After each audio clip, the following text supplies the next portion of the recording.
We're upgrading the brakes on our car so they stop doing this. Foot off the brake, foot off the brake. My foot's off the brake. We're modifying this Subaru to make it faster than a Lamborghini for £15,000. So far we fitted a new clutch, a set of coilovers, some semi-slick tyres, and we've also completely stripped the interior to save weight. Come on, Porsche, out of the way! My lightweight Subaru's coming through! Before we did anything, we went to the track to get a benchmark lap on the standard brakes. But actually, this is the first time we've been back to Kerbera, just the guys have taken all the way out of the car. So it's going to be super interesting to see what that actually has done to the lap time here, where we had the benchmark. 3, 2, 1, go! Cut. Oh. I didn't hear the 3. 3, 2, 1, go! He's a racing driver and he can't do counting. Got a bit of understeer still, but not too bad. It does feel more sprightly coming off the corner. Oh God, we've gone deep. I ran wide. They might be getting to the end of their life. As we've seen in 2 episodes now, I can't believe you're just letting me carry on. You're a racing driver, deal with it. 3, 2, 1, go! Good start, good, that was a great start. It is more pokey. I mean, that was at least not 60 in, what, 2 seconds, if that? Bloody hell.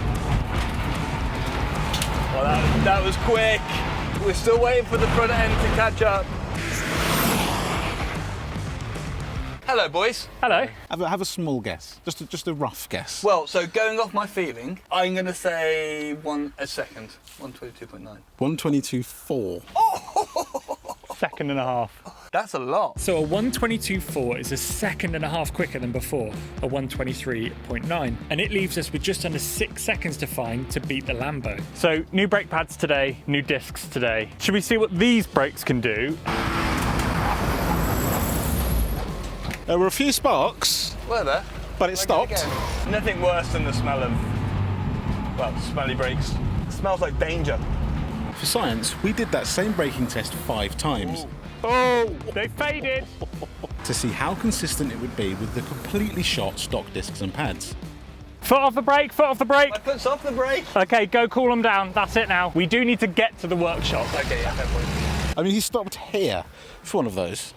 Yeah. That's a lot. To the workshop. But before we get into that, a quick ad from our sponsor, Brilliant. They are the best place to learn about science, technology, engineering, and maths. And they make it really easy to learn at your own pace. The secret is that there aren't any university lectures, where you get lost 5 minutes in and then can't keep up. Ask me. I know. They are small, bite-sized courses that build up from the fundamentals, allowing you to learn through doing. I'd recommend the Classical Mechanics course, as it uses cars, Formula 1 and bikes as examples. You can work through the basics of kinematics and energy, but you can continue up to things like calculus, and the sky is the limit. To get started for free, visit brilliant.org/driven media, or click on the link in the description, and the first 200 of you to sign up will get 20% off Brilliant's annual premium subscription. Thanks to Brilliant for sponsoring this video, and now on to the rest of it. Now that the brakes definitely need changing, we headed to the garage to fit some shiny new bits. The Splash to Cash option is this AP big brake kit. It's only for the front, so we'd still need to replace the standard rear discs and pads. All that extra bling would set us back £2,660. The middle of the road option would give us bigger front discs that fit behind the stock calipers, plus some standard size rear discs. With a good set of pads, this would cost us £860. The bargain basement option is these stock size G-hook discs with a set of track pads. These are a direct replacement for the parts already on the car. They should give a much better initial bite, and they're a budget-friendly £535. It may sound mad, but we've gone with our bargain basement option for the brakes. However, we're not completely cheaping out. Shiny bits. Shiny bits. So this is front and rear white line anti-roll bars. They're adjustable, a little bit thicker. We hope this will solve our understeer problem. We also then have these 2 bits which adjust the roll centres. So we have a track rod end and a bottom ball joint. Right. Should we get going? Let's go. Those extra shiny bits cost us £631, leaving us at £1,166 for this episode. Will and I got to work on the brakes while we left local Richard to deal with the anti-roll bars and roll centre kit. Not much meat on them, Will. Can you see the lip of the pad here? After some handiwork with a hammer, we got the old front pads out to compare them to our new ones. Oh, it's not there. There is 0.5 millimetre of pad and in places 0. And also that score there. That's probably where the sparks were coming from. Oh, there's life in that. 100 miles. Lunch? Lunch. After lunch, Richard was making some good progress on the anti-roll bars. He's quick, isn't he? That's good. Doesn't take long to get it stiff. Surprisingly, it was all going quite smoothly, apart from 1 or 2 slightly crusty bolts. Oh, I don't have the finger strength.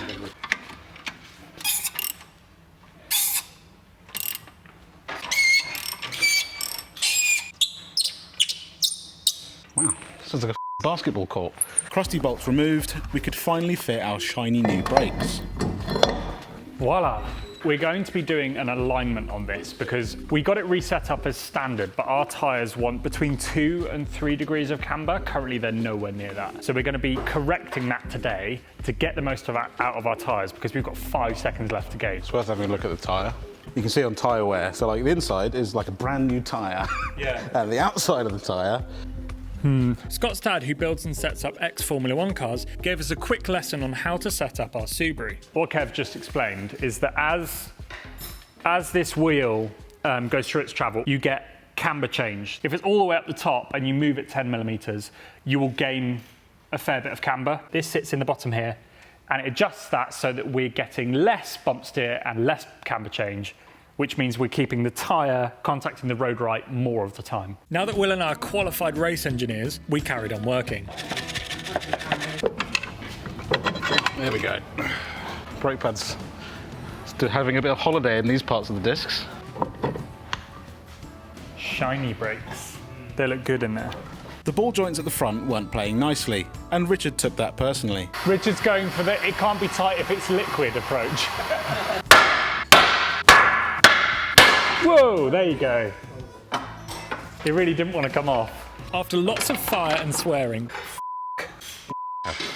You we finally got the anti-roll bar fitted. Anti-roll bars are in and set to maximum hard. Full stiff. Shiny new brakes are in, brake pads, wheels back on. Now we're going to lower it down and we're going to dial in the alignment, and we can go for like a racier setup than it is stock. Get the most out of the tyres, get the most out of the suspension. Now all the new bits were fitted, we could finally get the Subaru set up. So we've done about as much adjustment as we can do with this car. We've set it to -2 degrees of camber all round, which should be perfect for the tyres, perfect for the suspension really. It's also lighter than we thought it was. So we've got it on the corner weights, you can see them down here.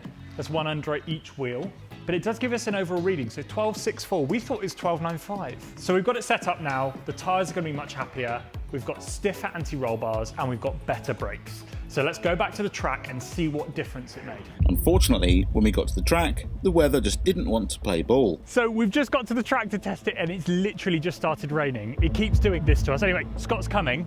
We're trying to go as quickly as we can so that the track, watch on the track makes the least difference. Right, 60, down to 0. Yeah, It's too wet. it's too wet. Sake, we missed it by 5 minutes. Literally 5 minutes. Go do a lap and see what the ARBs feel like. The arbs. Arbs. It's a lot flatter. The car's sitting a lot flatter.